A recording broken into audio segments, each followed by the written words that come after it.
Majora's Mask, the darkest game the Nintendo has ever made. Whenever I play this one, it manages to go through a ton of emotions. From happiness to despair, from sadness to just simply satisfied. The game has a ton of mysteries and a lot to talk about. Some things are very hard to understand, while others are not. Just like I did with the Temples of Ocarina of Time, I want to make a series of videos when we discuss all sorts of things, including what is the whole mystery of the game itself, to the dungeons we can explore, to the items we can find in-game, and so on. In this series, I want to explore what I feel what is going on within the world of Termina, and what everything could represent.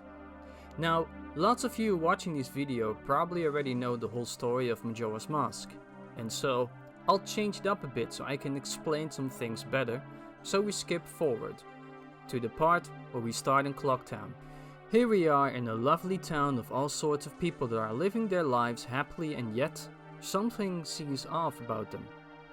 And when looking up to the sky, we notice a large moon with a face. Imagine looking at this in real life. Now, the reason behind this moon is because of a kid, or rather a Skull Kid, which is called Skull Kid. This guy was once a very happy fellow, but one day he found a man sleeping in the forest. This man was a mask collector, and as the Skull Kid is always playful and fun, he went looking through his stuff, not to steal or anything, but just to check it out. Together with his two friends, Tuttle and Tail, they protected him from a cold, rainy day, after all his other friends abandoned him of always playing tricks on them. And he found a very strange mask that somehow wanted him to wear it. This mask is called the Majora's Mask, or if you want to be specific, the demon, the witch, the evil, the Oni, or the Majora mask. You see, this mask has a combination of multiple culture influences that inspired the creation of the mask. The first thing we have to go through are the Majora, an ancient pre-Columbian era civilization that flourished on the Majora island at the mouth of the Amazon River in northern Brazil. The creators of The Legend of Zelda always look upon cultures in the world, just like they did in Breath of the Wild with the Joman culture, that inspired the designs for, let's say example, the Guardians.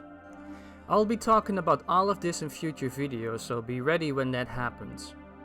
The Majora's Mask was once used for hexing rituals, which in real life goes back to ancient times and is still a thing till this day by other cultures around the world, done in shamanic styles. The second inspiration for the mask is the way how it is used in game. The mask has dark powers, capable of even influencing the moon to fall down from the sky, something only an evil deity or demonic monster would do. It has chosen the Skull Kid to wear it, which was intentional for not just the story, but because of the inspiration behind the mask. The game, just like Ocarina of Time, is heavily based on Shinto religion, something that you'll start to notice everywhere throughout the game once you just start looking for it.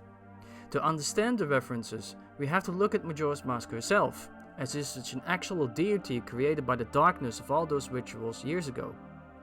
While the Happy Mask salesman tells you the legend of the mask, something else is up with him that was never explained in-game, other than little hints here and there.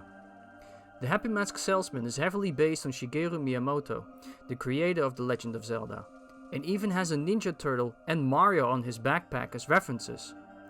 As he was the one finding the mask, the collector is heavily connected to the mask, the same as everybody else in the game to their respective masks. The masks in the game reflect the shell, a shell of the former selves that the inhabitants of Termina once were. The Happy Mask salesman teaches you the Song of Healing, a magical song that allows the one playing it to heal someone's soul, and therefore change their soul into a mask. Now, this is a form that we will call animism. Animism is the belief that objects, places, and creatures possess a distinct spiritual essence, and is believed in by many different religions all across the globe.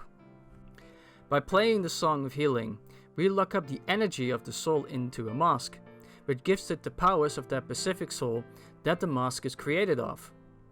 Don't you think it's awkward that the Happy Mask salesman wants this mask back so much and is the one knowing the song that heals souls and turn them into a mask? To continue the inspiration of the Majora's Mask, we have to go further into the game. Majora, the demonic entity that resides within the mask, is the total opposite of what the game is trying to tell us. Throughout the game, we seal souls into masks, yet Majora's Mask has a soul in it, an evil one that has magical powers of her own. By defeating all the 4 bosses within all the dungeons of the game and locking them up in the mask, we are able to summon the 4 giants that were once friends with the Skull Kid. These giants were also masks, but their spirits were locked within those 4 bosses. In my Forest Temple video, I talked about the 4 cardinal directions, which happens again, but this time it's not ghosts, but 4 pieces of land, with all the 4 having their own emotional problems. Sadness, death, all these emotions come into play, trying to learn Link to forgive his friends and move on to the next world. Majora's Mask also has these strange pointy spikes attached to its design, which could have been inspired by the Hanya, a demonic female-based mask with horns. Now what is interesting to note is that there is also something called hungry ghosts within Buddhism, which is a part of Shinto religion, and Majora seems to behave in the same manner, as in, consume, I will consume everything, as in eating the whole world alive. As Majora is an evil entity, this would make a lot of sense inspirational wise. Now we come to the coolest part of the video where fierce deity Link comes into play. When Link stands on the clock of the clock tower at the end of the 3rd day, you'll notice that he stands on the moon symbol of the clock. This is intentional and not because it's the last hour of the 3rd day, but because fierce deity Link is the opposite of Majora's Mask. The good deity versus the evil deity.